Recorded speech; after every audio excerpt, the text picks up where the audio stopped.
sa kanyang panahon. Kung minsan ang pagmamadali ng tao ang nagiging dahilan ng kanyang kabiguan. Mga kaibigan, narito't ating pakinggan ang naging karanasan ni Eritz sa ating tulang sa kanyang panahon. Gabi ka na naman umuwi. Naman? Galing ka na naman sa mga barkada mo, no? Eto na naman tayo eh. Ba't ka ba nagagalit, ha? Hindi naman kayo nagugutom dito na anak natin, ha? Oo, hindi nga. O, di ba? Dahil kumikita ako, sinasagot ko yung mga pangangailangan namin. At nakatira din tayo dito sa inyo. Alam mo naman pala, ano pang pinag-iinil mo dyan? Pero ikaw ang dapat na bumubuhay sa amin. Inuubos mo lang sa makikipagbarkada ang kita mo eh. Isang taon na anak natin, ganyan ka pa rin. Sinabi ko na sa'yo noon, di ba? Gusto ko pang mag-enjoy sa pagiging single. Nagmadali ka, magsama tayo. O yan, kasalanan mo. How dare you? Aray? Alam niya ka, ba't mo ako sinampan, ha? Ha? Dahil sinisisi mo ako. Ikaw naman itong bumungkit sa akin, ah. Eh, Rich, magulang ko nga, hindi ako sinasaktan. Ikaw pa ang gumawa niya sa akin, ha? Ikaw pa? Ha? Iyan mo ang braso Ha? mo. Ikaw, sabi ka kung hindi ka nakatagal. Lumayas ka rito, ha? Bumalik ka sa inyo!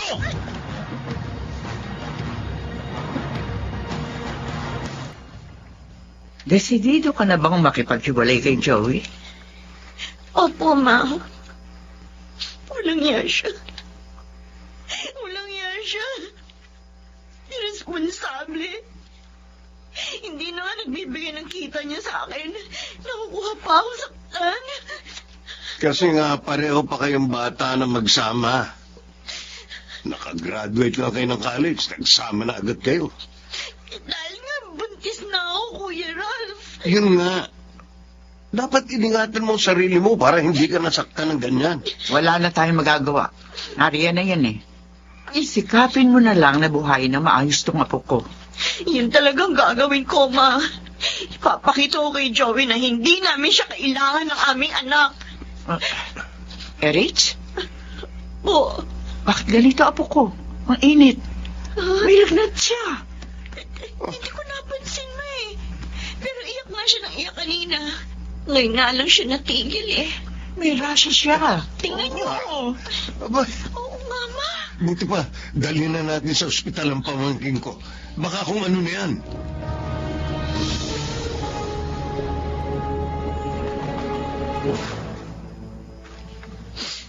Baby. Baby ko. Sorry, anak. Hindi ko namalayan. Namidenge ka na pala. Dahil sa problema ko sa daddy mo, napabayaan kita. Kasalanan ko. Kaya ka namatay ng maaga. Patawarin mo ko, anak ko. Erich? Michelle, wala nang inaanak mo. Iniwan niya na tayo na maaga. Nalaman ko nga kay Tita Sylvia ang nangyari. Kaya nga nagpunta agad ako rito eh. Nakikiramay ako. Sakit, Michelle. Ganito palang mamatayan ng anak. Pakiramdam ko ngayon. Kulang na ang buhay ko. Parang hindi ko alam ngayon kung paano ko itutuloy ang buhay. Lakasan mo loob mo. Nandiyan pa naman ang mama at kuya mo. Hindi ka rin napababayaan. Nabigo na nga ako kay Joey. Nawala pa. Maging ang anak namin. Nagpunta pa siya rito? Oo, kagabi. Pero hindi ko siya hinarap. Ayoko siya makita. Sina Mama at Kuya Richard ang kumausap sa kanya. Kalimutan mo na yung nangyari sa inyo ni Joey. Sikapin mong bumangon sa iyong pagkakadapa. At muling magbalik sigla.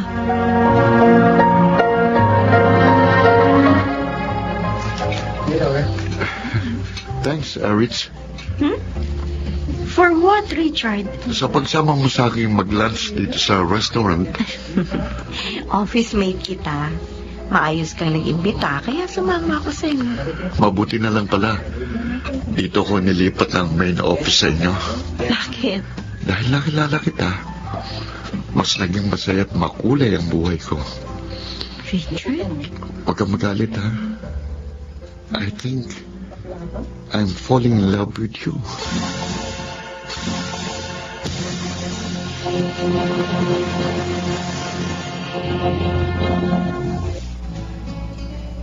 Ralph, thank you sa pagpapahiram ng laptop. Natapos ko rin yung proposal ko. Okay lang yun, Michelle. Best friend ka ng kapatid ko. Kaya naman hindi ka na iba sa amin. Thank you. Kasi naman, bakit ang tagal magawa ng laptop ko? O, basta kailangan mo. Magpunta ka lang dito. Thank you, tita. Ay, nagpunta nga po pala ako kahapon kina Eritz. Oh, kumusta naman yung kapatid kong Apurada? Apurada? Apurada naman talaga siyang magka-boyfriend at magkaanak eh. Kita mo nga, 3 years pa lang ang nakalilipas. May bago na siyang pamilya. Parang walang takot masaktan. Iniisip siguro ng kapatid mo na hindi na mangyayari sa kanya ang nangyari na noon. Nga, siguro nga po, tita. Oh, kumusta naman sila? Hindi po maganda. Ha? Anong ibig mong sabihin?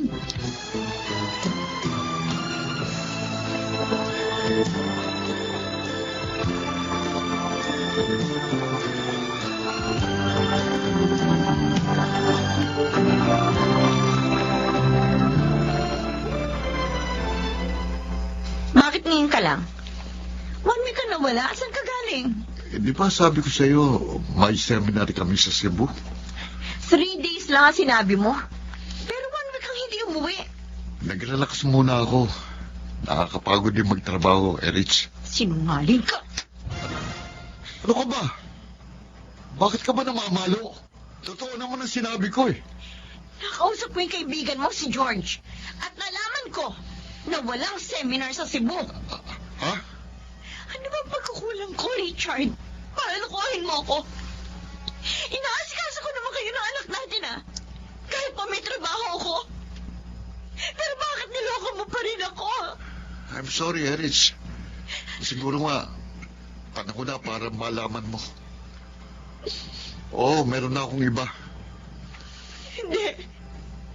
Richard. At siya na ang mahal ko ngayon. Kaya sana, para hindi na tayo mahirapan pa, maghiwalay na tayo. Walang iyo ka. Ako, okay lang.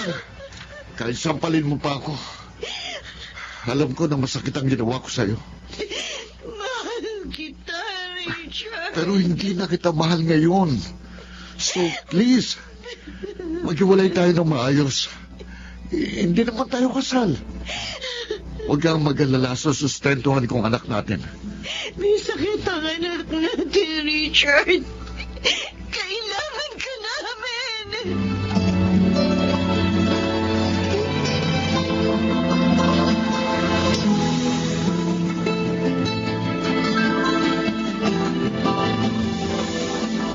Wala na ako nagawa. Kundi umalis doon, Michelle. Kasama ang baby namin. Dahil sa sinabi ni Richard na hindi niya na ako mahal. Lalaki yun. Kaya pala hindi ka niya pinakasalan. Kahit na 3 taon na kayo nagsasama, yung pala hihiwalayan ka rin. Napakasakit. Minahal ko siya nang higit kay Joey. Ganito lang pala mapapala ako. Erich! Erich! Si tita. Ma, bakit po? Si baby! Hindi makahinga! Ano po?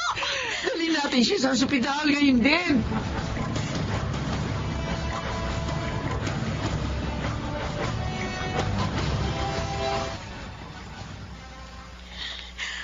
Kawawa kong anak. Hindi siya nakaligtas sa pneumonia. Siguro, talagang hanggang dito na lamang ang buhay ng iyong bunso. Bakit ko sinapit ito, Ama? Nabigo na nga ako sa dalawang minahal ko. Pati mga anak ko nawala rin sa akin. Uminaw ka sana, anak. Galit mo sa akin ang Diyos para gawin niya ito sa akin. Rich, Ano ba ang kasalanan ko, Ama? may dahilan ang bawat pangyayari. Ang Diyos lang ang nakakaalam ng makabubuti para sa atin. Kaya huwag mo siya sumbatan, anak. Ano malay mo? Kaya niya kinuha ang mga apo ko ay upang hindi ka na lalong magdusa pa. Maraming bata na galing sa wasak na pamilya. Ang problema ngayon ang lipunan.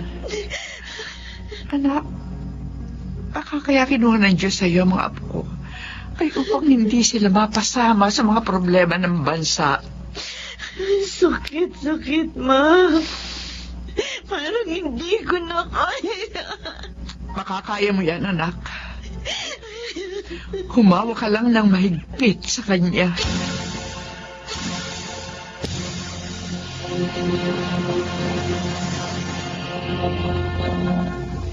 Ay, buti naman nagpapahangin ka na dito sa garden ninyo, Eritz.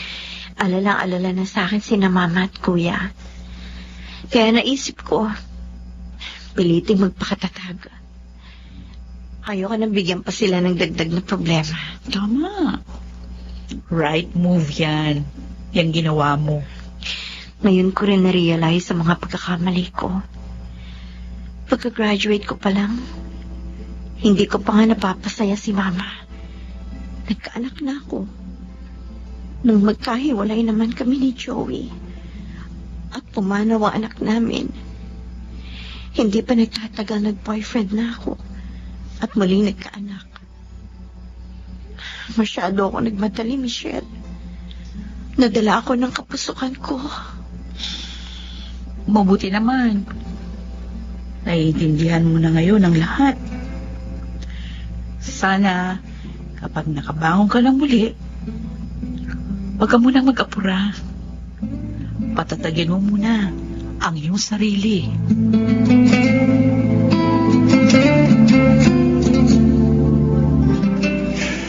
Totoo ang sinasabi ko, Erich. Kursunada ka ng office mate ko. Naiinis na nga ako sa pangungulit niya sa akin. Sorry na lang siya, Kuya. Focused ako ngayon sa career ko. Oh, talaga ha? Oh, yes naman. Candidate yata for promotion itong sister mo. Ay, naku, magandang balita yan, anak. Kaya nga po, nagsisikap ako talaga, Ma. Ayoko munang isipin ang tungkol sa pag-ibig. Sariwa pa rin sa akin ang sugat ng puso ko. Ganyan nga, anak. Pagalingin mo muna ang iyong sugat. At hayaan mong ihayag sa iyo ng panahon ang kalooban ng Diyos.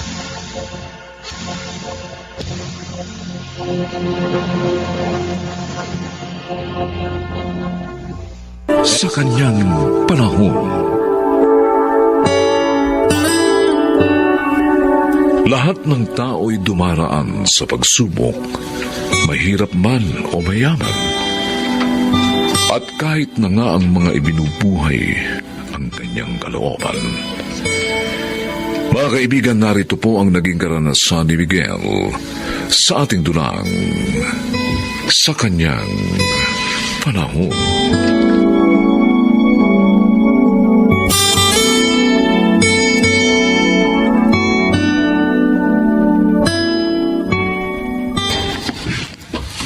Aalis kayo?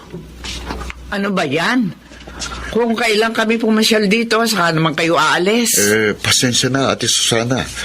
May kailangan kaming gawin sa church eh. Paano yung grocery nyo? May mga tauhan naman kami doon, Kuya Drigo. Ay, no. Hindi niyo dapat laging hinahayaan sa kanila ang negosyo niyo, Rosa. Miguel, baka mamaya kinukupitan na kayo ng mga iyon. Hindi niyo lang alam. Ate, may mga CCTV camera kami sa grocery. Maayos at madalas din ang inventory namin. tulong namin ng mga pamangkin nyo. Iba na yung nakatitiya kayo. Kaya dapat, huwag kayong alis ng alis. Kung hindi rin lang mahalaga ang gagawin nyo. Huwag kayong mag-alala. Mababait at tapat ang mga tauhan namin. Hiniling namin sila sa Diyos, kaya alam naming magiging tapat sila sa amin. Ay, bahala na nga kayo. Babalik na lang kami. Saka ko na lamang sasabihin na sadya ko.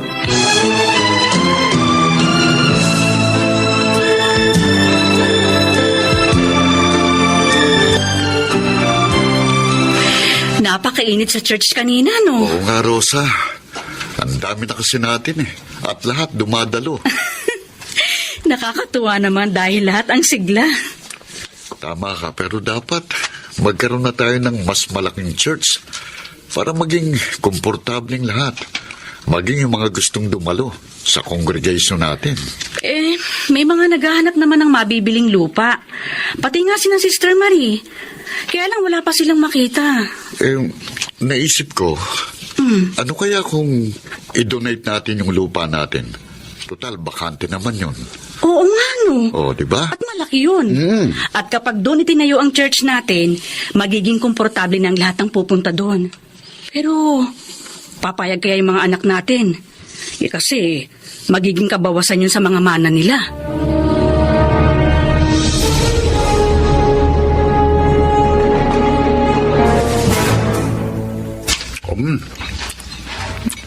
Sarap talaga ng lechon doon sa sukay natin, di ba?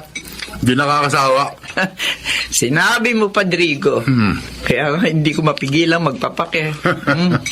Sarap. Ay, nga pala, may babalita ako sa'yo, sana. Ano yun? Nakausap ko yung kapitbahay ng kapatid mo. Sinabi niya sa akin na i-donate daw ni na Miguel yung malaki nilang lote para sa church. Ano?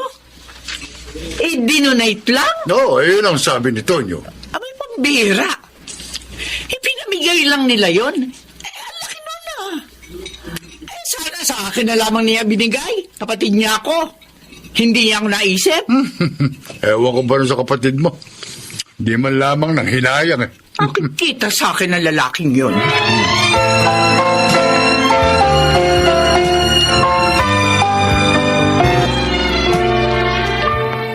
Miguel, ano ka ba naman? Hindi ka man lang ba nang hinayang sa ginawa mo? Malaki ang lupang iyon na minana mo sa ating mga magulang. Ate, tao sa pusong ginawa ko. Inihandog namin ang lupang yon para sa Diyos. Kaya wala akong pinanghihinayangan. Maraming paraan ng paglilingkod sa Diyos. Hindi kailangan ibigay mo ang buo mong kabuhayan. Hindi naman buong kabuhayan yun. At saka sabi ko nga, tao sa puso kong aking ginawa. Isa pa, lahat ng meron tayo ay buhat din sa Diyos, hindi ba? Sana sa akin mo nilang ibinigay yon. Ako ang kapatid mo eh, kaya dapat ako ang inuna mong bigyan. Ate naman, mas marami pa nga kayong ari-arian kaysa sa amin eh. Nanghihinayang ka doon. Dahil gusto ko yung lugar na kilalalagyan ng lupa mo. Magandang pagtayuan ng negosyo. Ko talaga, Miguel, nakakainis ka? Baka lumampas ka na sa langit dahil dyan sa ginagawa mo.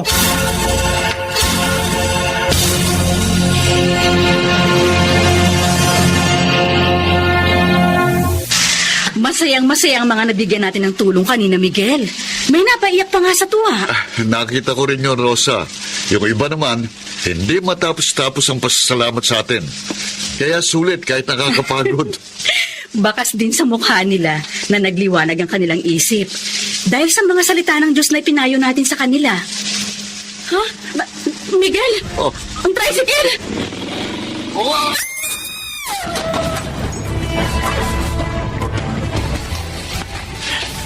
Ayla, Aljur, kumusta na ang nanay at tatay niyo?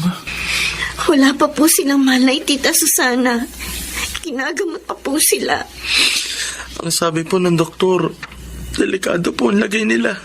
Ano ba nangyari? Ayon po sa mga nakasaksi, kinat daw po sila ng isang tricycle na humaharurot. Nasaan ang walang hand driver ng tricycle? Nasa ospital din po siya, tita.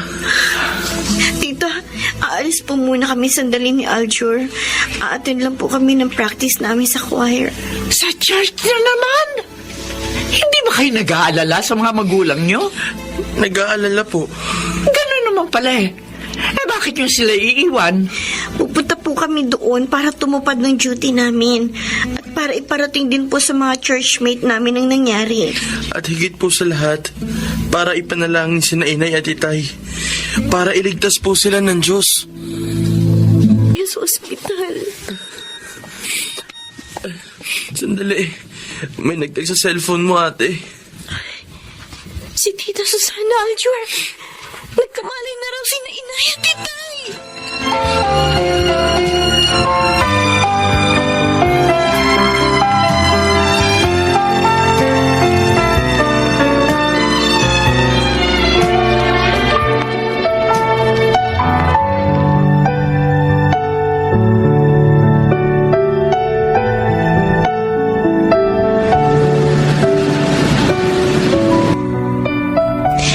Ang dami natin pagkain na ya. Bakit po ba? Wala naman pong may birthday sa ating lahat, ah. Nakakalimutan nyo na nga. Ngayon ang ika-1 taon nang makalabas kami sa ospital ng tatay nyo. Mula doon sa aksidenteng nangyari sa amin. Ay, oo nga pala. At sa awa ng Diyos, buhay at malakas kami. Kapiling nyo hanggang ngayon. Gusto namin ipagdiwang natin at ipagpasalamat yon. Ang pagtulong ng Diyos sa atin. Lalo na sa amin ng tatay nyo. Kaya pala, pinapunta nyo rin si Kuya Jeric at ang pamilya niya. Dahil tayong lahat ang magpapasalamat sa Diyos, Aljur. Ay, masaya yan. Teka, may nag-text sa akin. Ba? Oh, bakit parang nabigla ka, Miguel? Sino ba nag-text? At anong nangyari? Si Ate Susana. Ang sabi niya, isinugod daw niya sa ospital si Bayaw. Bakit daw po? Inatake sa puso.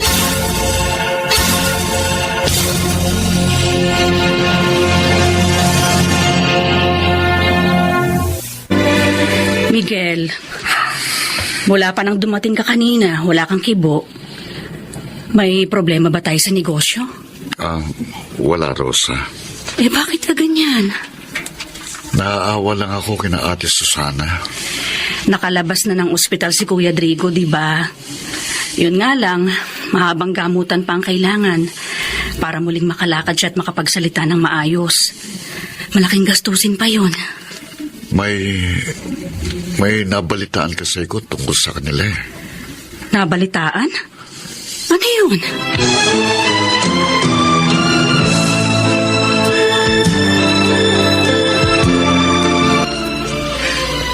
Maraming salamat sa pagdalaw niyo uli dito sa amin, Miguel.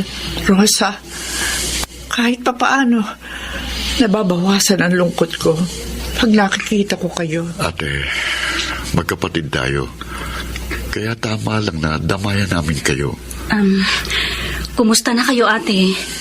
Eto, naghahanap ng mapagbebentahan ng aming negosyo. Ano? Naubos na kasi sa ospital ang ipon namin ni Drigo. At kailangan namin ng panggastos upang maipagpatuloy ang kanyang therapy. Pati ng pag-aaral ng 2 pa naming anak. Totoo nga palang nabalitaan namin. Ate, huwag mo nang gawin yun. Kami na ang bahala sa therapy at sa mga gamot ni Bayaw. Totoo? Oo. Pati na sa pagpapaaral ng 2 niyo pang anak. Natutulungan nga namin yung ibang tao eh. Lalo namin kayong tutulungan. Dahil hindi kayo iba sa amin. Maraming salamat sa inyo. Pabuti pa kayo. Kahit na aksidente kayo noon, nakaligtas kayo. At nanatiling matatag ang kabuhayan nyo. Hindi tulad namin. Si Drigo lang ang inatake sa puso. Pero halos maubos ang kabuhayan namin. Dahil, ate, tinulungan kami ng Diyos. At ang aksidenteng yun sa amin ay pagsubok lamang na amin ang mga napagtagumpayan. Huwag kang mawala ng pag-asa, ate. Malalagpasan niyo rin ang nangyaring ito sa inyo. Lumapit ka lang at humingi ng awa sa Diyos. Pakikinggan kaya niya ako. Ganon na walang kami ng panahon sa kanya. Naubos ang panahon namin kung papaano kikita na maraming salapi. Hindi namin siya pinaglingkuran. Ate, napakabuti ng Diyos. Lagi siyang laang makinig at magpatawad. Sa sino mang sa kanya lalapit at hihingi ng kapatawaran. Gawin mo yun at makikita mo, hindi kanya bibiguin.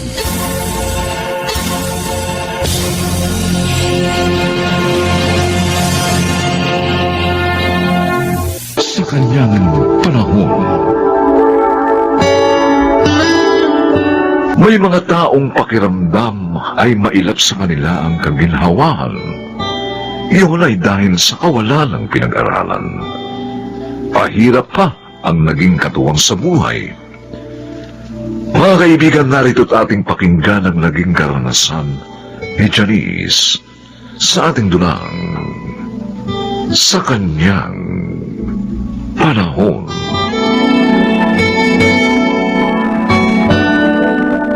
Nay, mabuti po dumating na kayo. Gutom na po kami ni Charles. Pasensya na, Ruby, anak.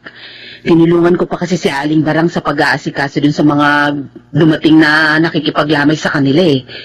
Sige na, tawagin mo na si Charles. May dala po kayong ulam. Sopas ito, anak. Galing kina Aling Barang. Lagyan niyo na lang to ni Charles ng kanin para mabusog kayo, ha? Sige na. Kayo po, Nay. Pinakain na ako ni Aling Barang. Maraming sopas ito, kaya may almusal pa tayo bukas.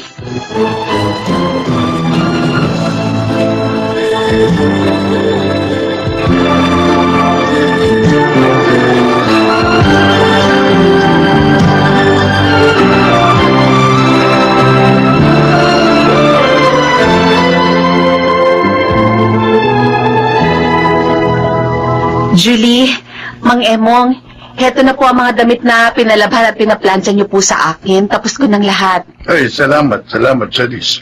Mukhang napagod ka. Ayos lang.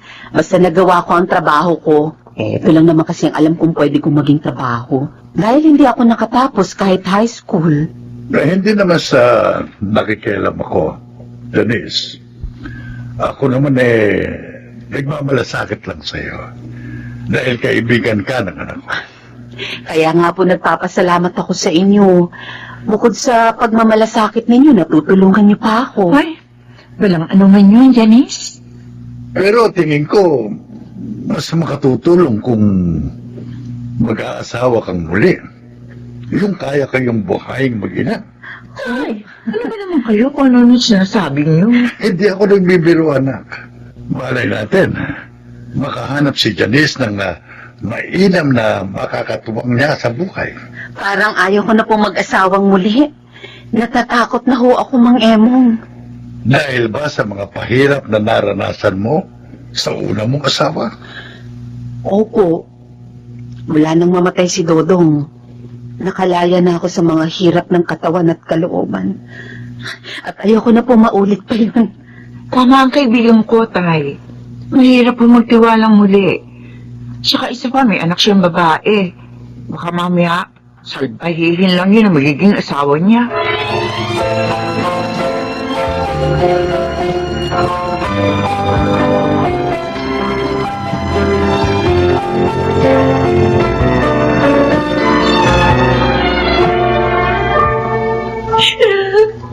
Inay! Oh, bakit na umiiyak, anak?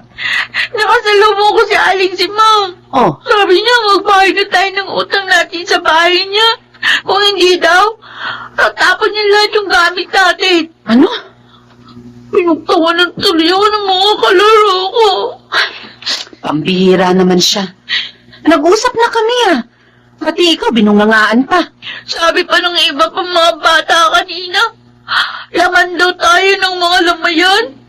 Para daw makakain tayo. Anak. Gusto ko nga silang awayin Kaya lang alam ko, totoo naman po yung sinasabi nila. Ay, kailan pa po ba magbabago buhay natin? Magbabago pa kaya ito?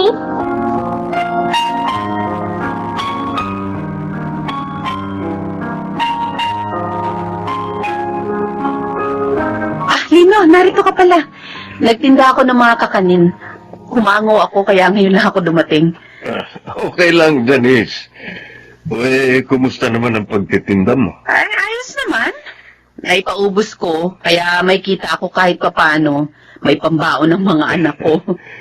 Kung tinatanggap mo na ba ako, hindi ka na nahihirapan pa. Ako na maghahanap buhay para sa inyo. Lino, alam mo ang dahilan kung bakit ayoko na mag-asawa. Sobra ako naghirap sa pumanaw kong asawa. Maging ang mga anak namin. Sinasaktan niya dati. Hindi ko gagawin sa inyo yun. Pangako. Lahat gagawin ko para maging maligaya kayo sa piling ko. Magtiwala ka sana.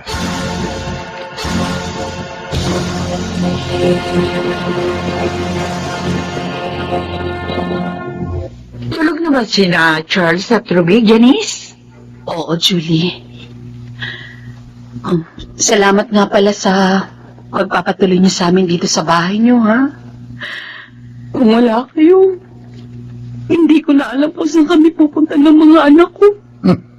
Talagang masungit yung sisimang. Kulang sa pasensya. 2 buwan po ang utang namin sa bahay niya, Mang Emong. Hindi ko po nabayaran kaya pinaalis niya kami. Dumito muna kayo. Habang hindi niyo pa kayang humanap ng matitirhan. Total, 2 lang naman kami ni Itay dito dahil ang asawa ko nagtatrabaho sa ibang bansa. Salamat, Julie. At pasensya na po kayo sa abala namin, ha? Kung gusto mo, ipapasok kita roon sa kaibigan ko. Naghahanap siya ng tindera sa bigasan niya.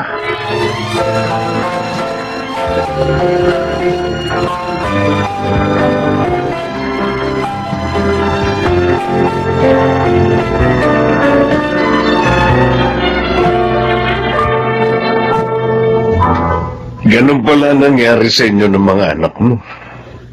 Oo, Lito. Mabuti nga pinatuloy kami ni Julie dito kasi hindi ko talaga kayang umupo ng bahay sa ngayon. Pakasal ka na lang sa akin. Para hindi ka na mahirapan pa. Lino, Siguro, naiilang ka dahil sa 20 taong tanda ako sa'yo. Kahit naman matanda na ako, makatitiyak ka naman na mamahalin ko kayo. At lahat gagawin ko para magkaroon ng magandang kinabukasan. Sina Charles at Ruby. hindi naman yun ang inaalala ko eh. Hindi ko kayo pagmamalupitan. Maniwala ka. At kahit hindi mo ko mahal, tatanggapin ko. Basta pakasal ka lang sa akin. Lino, Oo, Janice. Ayos lang kahit hindi mo ko mahal. Dahil naniniwala ako na matututuhan mo rin akong mahalin.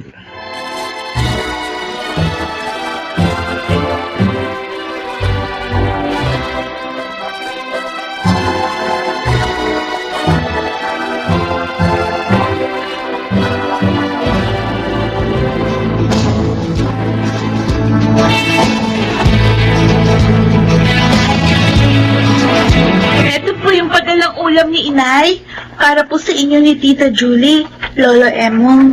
Salamat, Ruby. Kumusta naman kayo ngayon doon kay Lino? Okay na okay po. Mabait po si Tatay Lino sa amin ni Charles. At saka, mahal na mahal po niya si Inay. Salamat naman. Hindi ako nagkamali sa payo sa nanay mo na muling mag-asawa. Sabi nga po ni Inay, mag-aral kaming mabuti ni Charles. Ay naman po, matuwa si Tatay Lino. Tama ang nanay niyo. At ipagpasalamat niyo sa Diyos ang pagdating niya sa buhay niyo.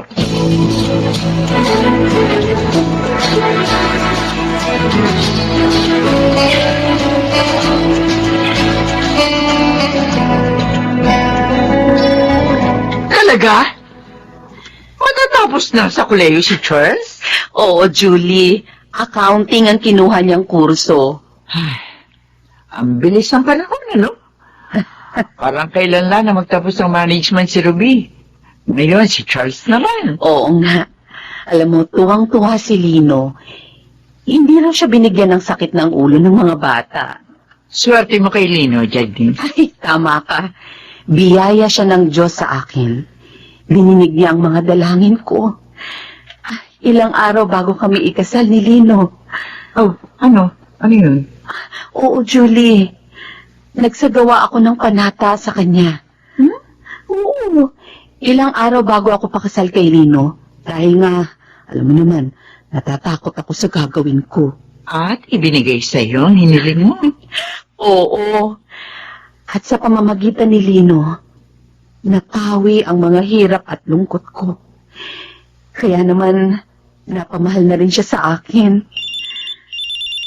Oh, uy. Parang may tumatawag yata sa cellphone mo. Ay, oo nga. Sa akin pala yun. Oh, si Charles. Nasa bahay yun eh. Bakit kaya siya tumatawag? Hello, Charles. Oh, bakit ka tumawag? Nay, umuwi po kagad kayo dito. Ha? Eh, bakit? Ano nangyari? Si Tatay Lino po, nahirapang huminga. Ano? Nawala ng malay. Oh, Diyos ko!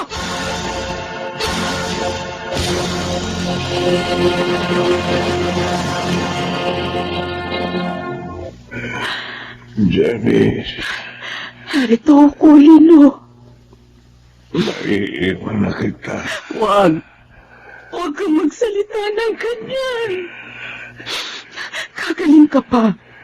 Nararamdaman ko, hindi na ako magtatagal. Lino. Lino, mahal kita. Hindi mo ako iiwan. Salamat sa'yo. Sa inyo, ni na Charles at Ruby. Dahil naging maligaya ako sa mga panahong kasama ko kayo. Kami nga po dapat magpasalamat sa inyo, Tatay Lino. Dahil minahal niyo si Inay at kaming dalawang magkapatid. Binigyan niyo po kami ng magandang kinabukasan. Mahal po namin kayo, Tatay Lino. Mahal ko rin kayo, mga anak. Huwag niyo sanang pababayaan ang inyong ina. Lino. Lino. Hanggang dito na lang ako, Janice. Hindi bale. Natupad ko naman ang mga pangako ko, di ba?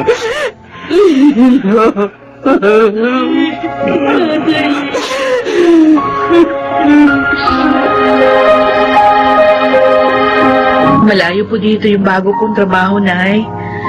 Kaya gusto ko sana sumama na lang kayo ni Charles sa akin. Ate Ruby, hindi iiwan ni Inay ang bahay na ito. Kaya nga ako, dito na lang ako naghanap ng trabaho eh. Hindi ko talaga maiiwan ang bahay na ito, mga anak. Iingatan ko to. Sabi ko na sa'yo, ate. Dahil maraming magagandang ala-ala ang naririto. Ala-ala ng isang lalaking naging mabuti kong katuwang sa panahon ng aking kahirapan.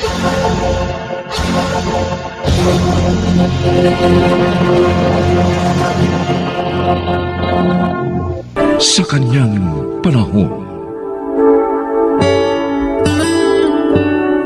may kasabihan na ang oras ay ginto, kaya hindi ito dapat aksayahin, lalo na sa mga bagay na walang kabuluhan. Mga kaibigan, narito po ang naging karanasan ni Doray sa ating dulang sa kanyang panahon.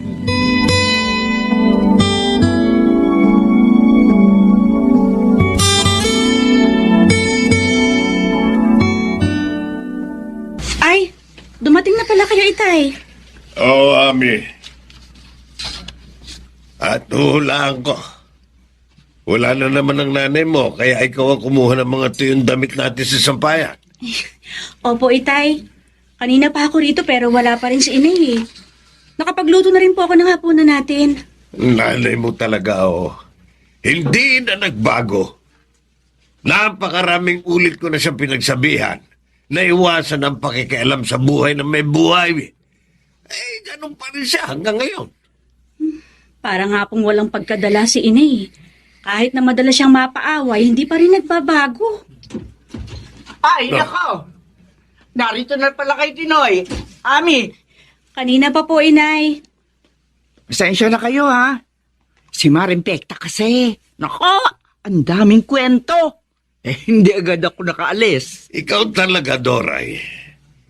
2021 na. Hindi ka pa rin nagbabago. Mahilig ka pa rin magchismis ng buhay na may buhay. Oh, ito naman si Tinoy, oh. Ay, mabuti pa. Magluluto ako ng hapunan natin. Huwag na. Dahil nakaluto na ang anak natin. Kasi nga, wala ka.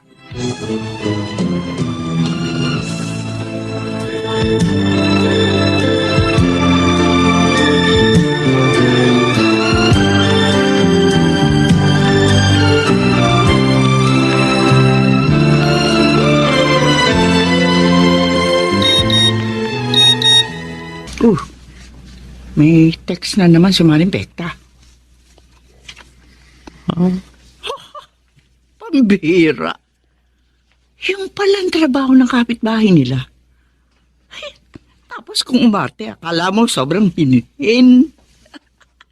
Yung pala nagbebenta ng aliw. Pwe, kakahiya oh. May text ulit si Kumare.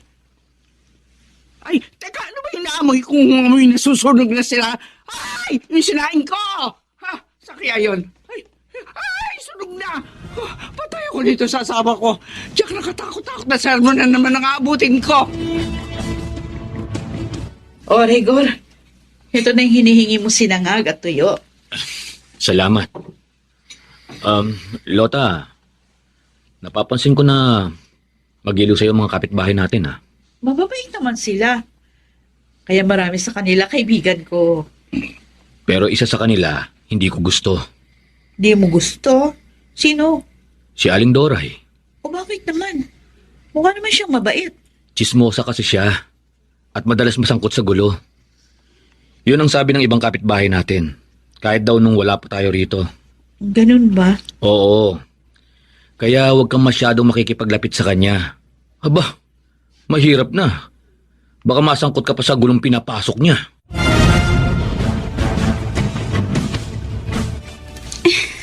Ang tagal naman ni Itay.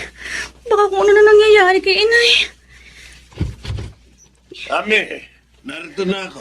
Itay, salamat naman dumating na kayo. Oh. Kanina ko pa kayo hinihintay. Ayaw kasi akong paalisin ng boss ko hanggang hindi tapos yung pinagagawa niya sa akin. Nakiusap, kaya hindi ko na tinanggihan. Bakit ba? Nag-text ka na minamadali mo kung umuwi. Bakit? Si Inay po kasi. Nasa barangay sila ni Aling Pekta. Ala, si Pekta na naman pala ang kasama. Opo. Pinabarangay sila nung babaeng ginawa nila ng kwento. Ay, sus. Kanina nga po gusto nang sabunutan si Inay nung babae nang magpunta rito. Si Doray talaga, oo. Walang kadala-dala. Tay, puntahan niyo na po ang Inay sa barangay. Baka kung ano na nangyayari sa kanya doon.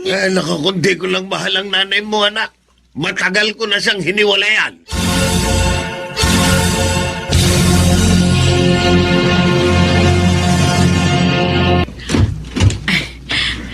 Ito ang bahay namin ng Kuya Regor Modindo. Halika, tuloy ka. Salamat, pinsan. Nandito ba si Kuya? Wala pa. Pero nabanggit ko sa kanya na dumating ka nga galing abroad at magkikita nga tayo. Tawagan natin siya, ate. Para malaman niyang nandito ako. Mukhang na mismo ng gustong best friend mo, ha, pinsan? Sinabi mo pa. Tsaka para maibigay ko tuloy ito sa kanya, itong pasalubong ko. Sigurado, magugustuhan niya to.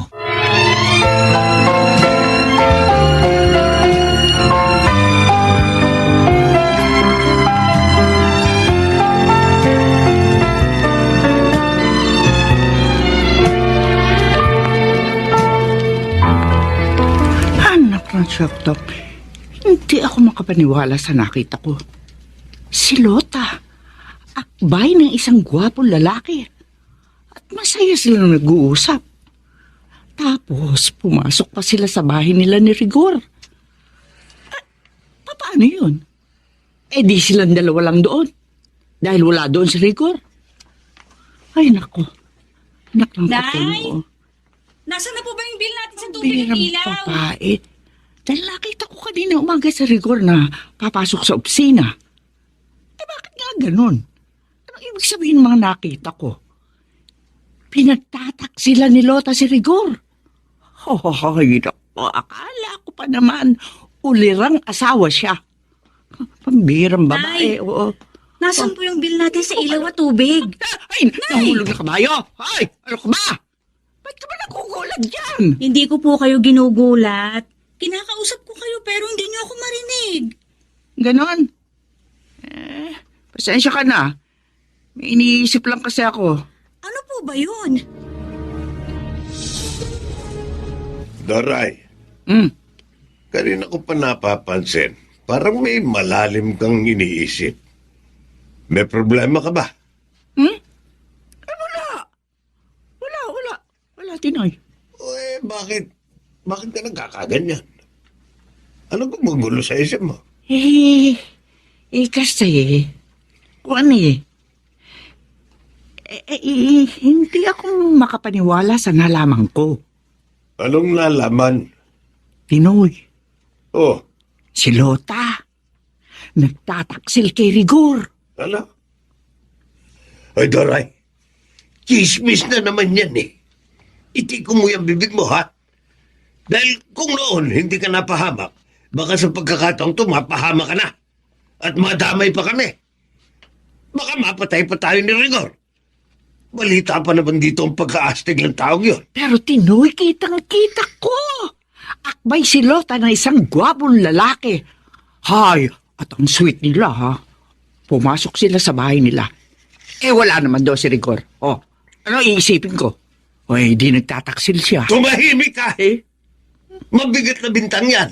Hindi ka nakatitiyak. Pero Tinoy, Itong tandaan mo, Doray, ha? Kapag ikinalat mo at napahama ka, mababayaan na kita. Iiwan ka na namin ng anak natin. Sobrang ng pagpapasensya ko sa'yo. Ngayon, kung hindi ka makikinig sa akin, talagang mawawalan ka na ng pamilya.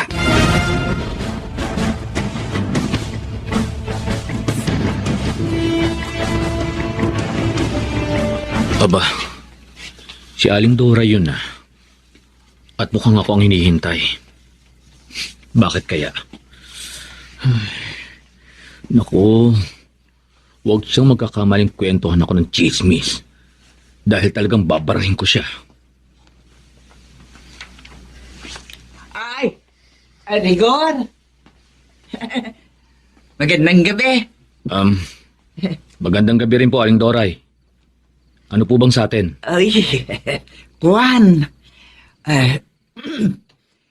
may gusto lang sana ako ikwento sa'yo. Aling Doray, kung yan po ay kwentong kutsero, wala po akong panahon. Mas marami pang makabuluhang bagay ang dapat kong paggamitan ng oras ko. Diyan na kayo. Ano to, suplado? Bahala ka nga sa buhay mo.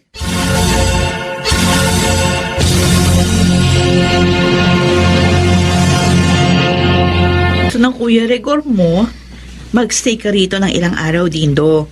Para naman daw magkasama kayong muli, tulad nung araw. Siya nga naman, Dindo. Baka nakakahiya naman sa inyo. Makakaabala pa ako. Ano ba yung sinasabi mo? Bago ko pa napangasawa itong pinsan mo, mag-best friend na tayo. Kaya wala kang dapat ikahiya. Salamat, Kuya Best Friend. Hindi ka pa rin talaga nagbabago. Sige. Dito na muna ako. Miss ko na nga rin ang mga luto ni Ate Lota. Ayos. Doray, hindi ka na yata nagpupunta kina Pekta. Tinatamad na ako, Tinoy. Kaya naghahalaman na lamang ako dito sa ating bakuran. Talaga? Oo.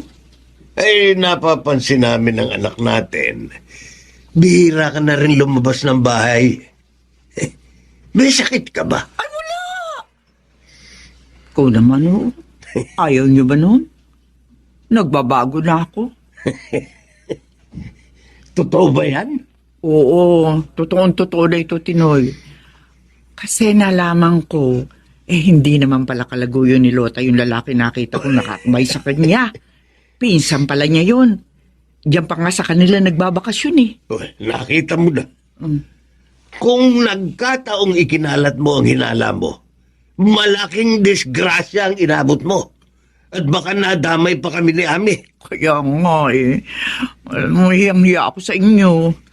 Salamat na lang, binantaan mo ko. At hindi rin nakinig si Rigor sa akin. Dahil doon, kaya nakaligtas ako sa kapahamakan. Maging aral na sana sa iyo ang pangyayaring ito, Doray.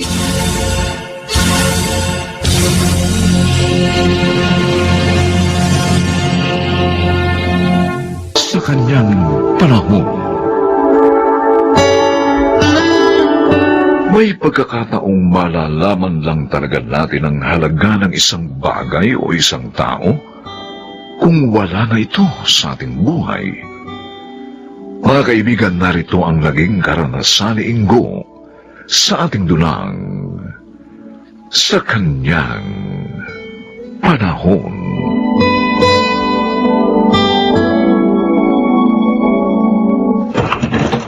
Magandang gabi sa'yo, Loida. Na-estorbo ba kita? Oo naman. Sarap ng pagkakahiga ko eh. Malapit na nga ako makatulog. Ganun ba? Sige, alis na ako. Kunin mo na lang ito. Oh, ano naman ang laman nito? Kalderetang baka. Hindi ba yan ang paborito mo? Busog pa ako. Di, ilagay mo na lang sa ref. Bukas mo na kainin. Masarap yan. Talaga lang ha. Sandali nga. Bubuksan ko to. Uy, ang bango ah. Mukhang masarap nga ah. Magugustuhan ito ni Morant. Sinong Morant? NBA player yan, di ba? Oo. Idol ko yun eh. Kaya yun din nga ipinangalan ko sa aso ko eh. Pambihira ka naman. Nagpakahirap ako sa pagluluto niyan. At ginawa kong espesyal tapos ipakakain mo lang sa aso. Pasalamat ka pa nga dahil sa aso ko ipakakain eh. Kesa naman ilagay ko yan sa kaning baboy. Pero kung nangihinayang ka, di ikaw na lang ako kumain yan. Sige na. Ipakain mo na yan sa aso mo.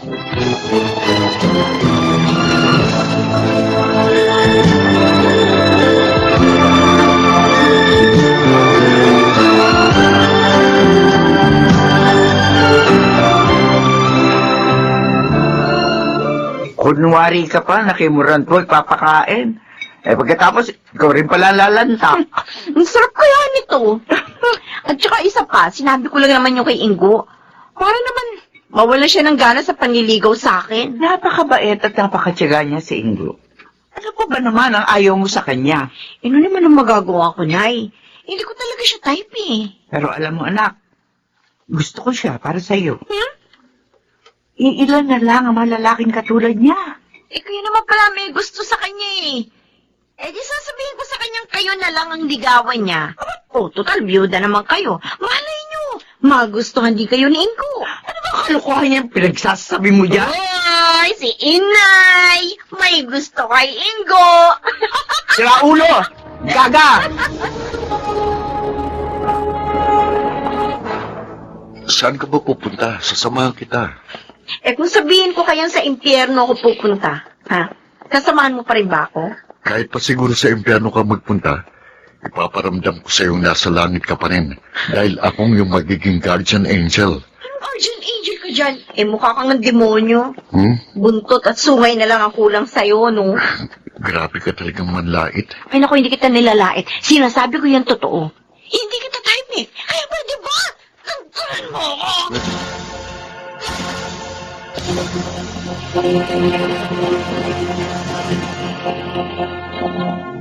Sobra ka naman, Loida. Bakit tinapon mo sa basurahan yung bulaklak na binigay sa'yo ni Ingo? Umpisa ngayon, lahat ng ibibigay niya sa akin, itatapon ko talaga sa basurahan. Ay, grabe ka talaga. Ang lupit mo. Nakakapwisit na kasi. Ilang beses ko na nga siya binasted, pero ayaw pa rin akong kankanan. Oo, Loida, yan na siya. Loida, bakit mo naman itinapon sa basurahan yung ibinigay ko sa iyong bulaklak? Ang ganda-ganda pa naman, tapos ibabasura mo lang. Ganun ba? Huwag ka mag-alala. Babawi na lang ako. Ha? Reregaluhan din kita ng bulaklak. Hindi lang basta bulaklak. Espesyal pa yun. Ano namang klaseng bulaklak yun? Eh di yung bulaklak na may special design, tapos may nakasulat pa. O hindi nga lang I love you ang nakasulat doon, kundi condolence. Bulaklak naman yun ang patay. Gusto mo na ba akong matodas? Kung po pwede nga lang na ipanalangin sana, mawala ka na sa landas ko eh. Toxic ka na kasi, Go! Naaalibad-bara na ako talaga sa'yo. Okay. Sige, suko na ako. Kung ang paglayo kong makakapagpasaya sa'yo, hindi na kita muling gagambalain pa.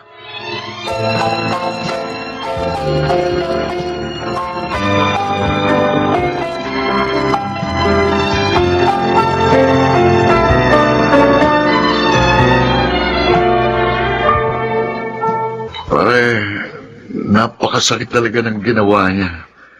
Grabe, parang dinurog niya ang puso ko. Ang kulit mo naman kasi. Sabi ko naman sa'yo, hindi lang iisa ang babae sa mundo. Huwag mo na ipagsiksikan ang sarili mo kay Lloyd. Anong magagawa ko? Siya talagang mahal ko eh.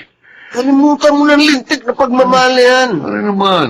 Antanan mo na si Lloyda dahil nagmumukha ka lang tangang asong buntot na buntot sa kanya. Pare, sabihin mo nga sa akin, pangit ba ako? Bakit hindi ako magustuhan ni Lloyda? Ba't hindi mo itanong sa salamin ng bagay na yan? Pero, ano naman kaya sasagot ng salamin sa akin? Ano ba? Eh di, of course, Ingo. Pangit ka talaga. Ha?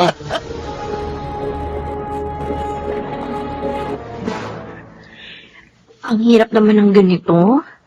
Nakakapanibago. Wala tayong mautusan.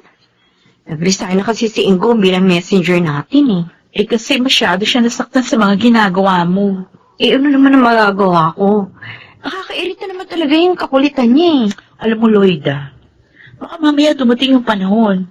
Hahanapin mo rin siya. At magsisisi ka sa pag-reject mo sa kanya. Oo, aminin ko nga. Namimiss ko siya. Uy, Naninibago kasi ako eh. Parang bang hindi kumpleto ang buhay ko kapag walang nambubwisit sa akin. kulong mo. Namimiss niya si Inga. Ay! Ano ganyan? Ito, wala yun. Naninibago lang talaga ako, no? Naku ha? Don't worry, Lloyda. Eh. Huwag mo nang hanapin si Ingo. Dahil narito naman ako eh. Susme, may bagong toxic sa buhay ko. Hindi naman ako kasing kulit ni Ingo. Kaya hindi ka mababadrip sa akin, my darling. Uy, my darling daw, Lloyda, oh. Ang haba talaga ng hair mo. Naku, ewan ko sa'yo, Egay. Darlingin mo yung mukha mo. Wala ka rin maaasahan sa akin, no? Dahil mas pangit ka pa nga kay Ingo. Grabe ka talaga. Sige lang, Lloyda. Layitin mo ko at balang araw, mas pangit pa sa akin ang magiging kapalaran mo.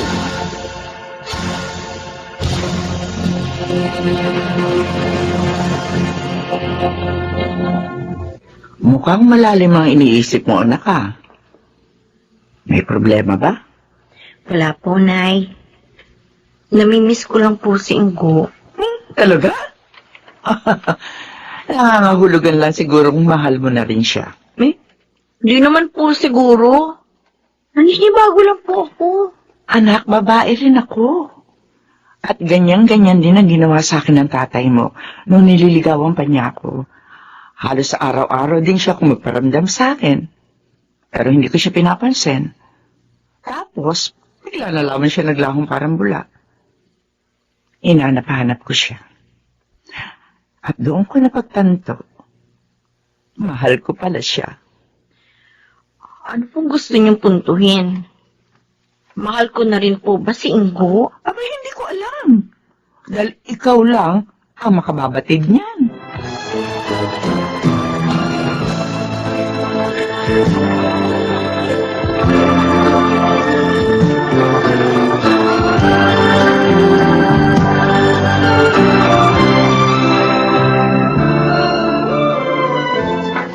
Lloyda, kayatid na kita. Di na bale, Egay. Makakauwi naman ako mag-isa eh. Sige na. Pariyatid ka lang naman eh. Hindi ka ba marunong umintindi? Ang sabi ko, gusto ko umuwi mag-isa. Kaya ko naman eh. Ayaw ko kasi may kasama asungot. Ganun. Asungot pala ako, ha? Ha? Aray ko, bitiwan mo nga. Tapos tinuturuan ng leksyon. Ha? Bitiwan mo ako! Bitiwan mo siya! Uy! May dumating na superhero. Si Super Ingo, ang bayaning siraulo. Ikaw ang siraulo. Walang yaka. Ito, sa balisong. Hindi ka obra dito. Papatayin kita, Ingo! Ah, Diyos ko, may hawak na balisong si Egay! Bagay sa'yo! Mamamatay ka, Ingo! Mamamatay ka!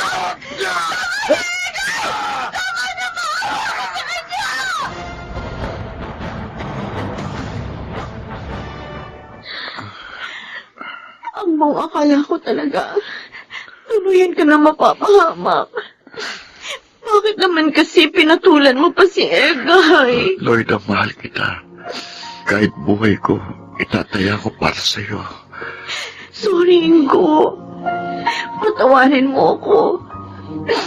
Lalagay sa peligro ang buhay mo lang dahil sa akin. Huwag kang humingi ng tawad dahil wala kang kasalanan. Ginawa ko lang kung anong nararapat. Hindi maganda ang naging pagtrato ko sa'yo. Kaya may kasalanan pa rin ako. At sa kabila na nagawa mo pang itaya ang buhay mo dahil sa akin. Dahil mahal kita, Lloyda. Mahal na mahal kita. Ingo, magpagaling ka ha. Dahil umpisa ngayon, mamahalin na rin kita. Ha? Promise. Talaga? Maraming salamat, Lloyda. At patutunayan ko sa iyo nga, hindi ka magsisisi sa iyong desisyon.